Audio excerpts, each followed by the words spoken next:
Okay, as you guys have learned in this class, we come up with a lot of scrap wood. So we have to occasionally do small projects that incorporate using scrap wood. Now, today is going to be the beginning stages of you guys making a hanging plant um, basket type of thing is what you're going to be working on, okay? The ideal situation is you're going to go back to the scrap area and you're going to find yourself some pretty semi-matching pieces of wood. I was looking at this red cedar. I found all this red cedar back there. I was like, hey, I'm going to use this red cedar because what you're going to do, everything in this project is going to be done by hand, which is going to be different than what you're used to.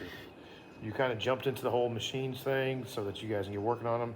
Now it's time to start learning how to operate some of our hand tools to make things, okay? So this project is going to be a little bit more tedious than any of the projects you've already done, in which you're going to be using a lot more hand tools, a lot more, as they call it, elbow grease being rubbed in to making this happen, okay? So I'm going to be taking all these pieces of scrap that you see right here to make me a board in the general sense about this size of gluing together, okay? I have to be very mindful of looking at what I have. I have to be mindful how I turn it and twist it, meaning how the thicknesses are all lining up. For instance, like this, they line up pretty good if I stack them, kind of like this bottom here. If I stack them like this, their thickness seems to work out pretty good. So I will be using them for this project. I've already hand planed this one. It's not the greatest, but I hand planed that, and I'm going to probably have to hand plane this edge. Remember, we are not using any of the machine tools for this project.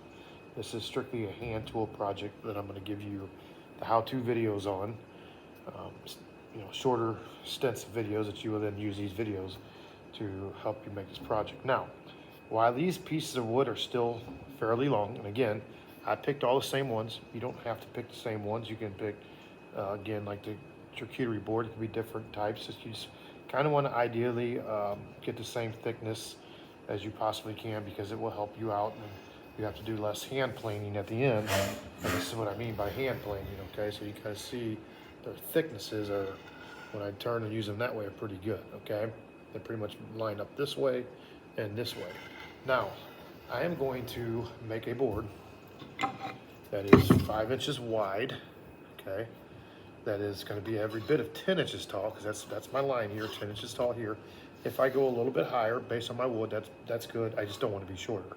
So 5-inch width and at least a minimum of 10 inches long, if not a little bit longer. Because what I'm after is after I get done cutting these pieces, I'm going to glue them all together. When I glue them together, they should make a board like this that I can go ahead and use as my base, okay? So I kind of already hand planed this edge on this one, and I did a little bit of filing. I could probably do a little bit more filing, as you can see right there, but I kind of wanted to move on and get going on this. But I will say your first step would be go back, pick your wood, try to get some similar wood. But, thickness-wise, if they're not the same thickness, then you need to hand plane them to be the same thickness. And the trick to that is to do it while they're longer.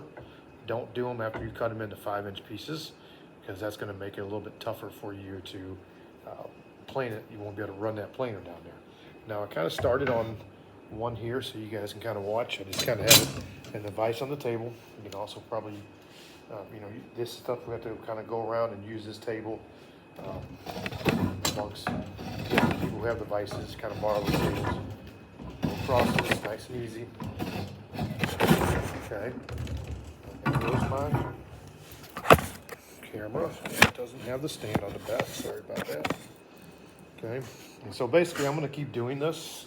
I'm probably going to turn it this way, go back this way with it, kind of that in. Okay. I might even finish up with a little hand planer. Okay. Just kind of going across with my hand planer. Finish this up. Okay. And if I have to, I can turn a file to it. Filed a little bit smoother if I need to.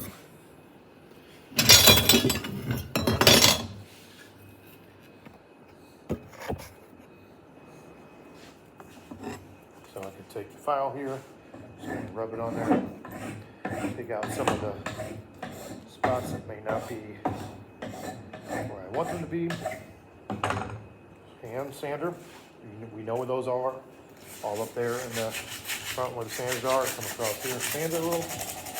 Again, if other people need to use this file, I can take this out, or I mean this clamp. Sorry, not this file, this clamp. I can take it out, and that's something that I can sit here and just take, kind of rub it across there. Okay. What I'm after here is how well are they going to fit together after I do that. Okay, so put in there like that, put together. It's not terrible. Okay, it's not as good as what we get when we use the planer. I think this board here actually, the one I didn't do, has a little bit of a bounce to, you know, it has a little bit of up and down, so I might even put this one in there, okay, and run down it a few times that way, and it will probably fit a little better, because here I'm gonna go to the opposite side. I'm gonna flip over to what I believe is the better side and put it together. And you can see it's not terrible, it comes together pretty good, okay. So after I do that with all my boards, so you're gonna go back, you're gonna pick out your boards, you're gonna make sure they get the same thickness, okay. You see how these are pretty much same thickness? If they are not, and you have something that's like maybe a little wider, you're gonna have to plane that off, okay? But the ideal situation here is to get you enough boards that you can then cut, okay? We can cut two different ways, meaning like how we're gonna clamp them. But we are gonna be cutting all with the handsaw, okay? This is what we are using to cut with, is the handsaw. You can clamp with clamps to get ready to saw, okay? And so basically, here's how we're going to do this. Remember, I said this board has to be 5 inches wide. So we need a bunch of 5 inch pieces that are like we stack on top of each other to get all the way up to a height of at least no less, or our length has to be no less than 10 inches, if not more than 10 inches. So now we've gone back, we chose our boards, we planed our boards, we filed our boards, we sanded our boards, we're getting them to fit together pretty good. Now we're ready to cut into our 5 inch pieces. So you're gonna get your 5 inch length. Got a pencil in there somewhere, there we go. Because you might be able to get more than, you might be able to get two or three pieces off of one board. You might be able to get more than that, it just depends. So I'm gonna mark my 5 inch length. Okay. I can get two off of this, but I'm only gonna cut one at a time. So there's my pencil mark. Kind of see it right there, okay. I'll put my square on there, my speed square, to where it's nice and flush, like this, okay. Get my straight edge there. And I'm gonna mark this. So there's the mark that I'm cutting. Right there, okay. I'm gonna clamp this down. This does make my life easier to clamp it down when I'm using a handsaw, especially for some of you that this is going to be the first time you've used a handsaw.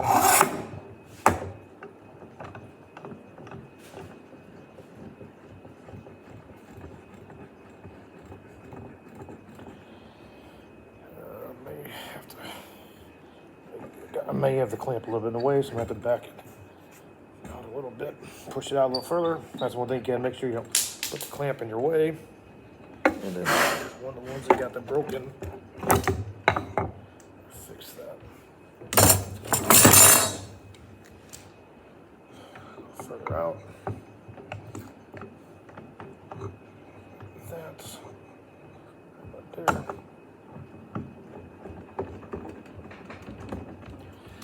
It's not perfect.